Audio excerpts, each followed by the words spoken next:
না, আজ আর কোনো ভ্লগ নয়।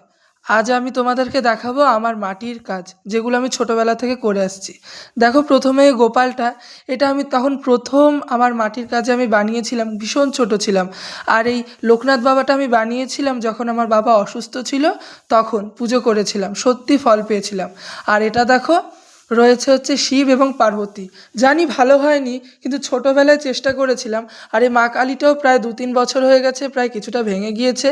আর এই মা তারার চরণটাও আমি বানিয়েছিলাম। আর এই যে দেখছো তোমরা এই ঘরটা, এটাও আমি রং করেছিলাম বেশ কিছু কাল আগে। আর দেখো, এটা আমি রিসেন্ট করেছি। এটা একটা পুতুল ছিল, ভুনুকে এনে দিয়েছিলাম, সেই পুতুলটা আমি সুন্দর করে সাজিয়ে রেখেছি। আর এই সরস্বতী ঠাকুরটা আমি ছোটোবেলায় একবার সাজিয়েছিলাম। আর আর দেখো, এই স্যান্টা ক্লজটা আমি একবার বোতল দিয়ে বানিয়েছি।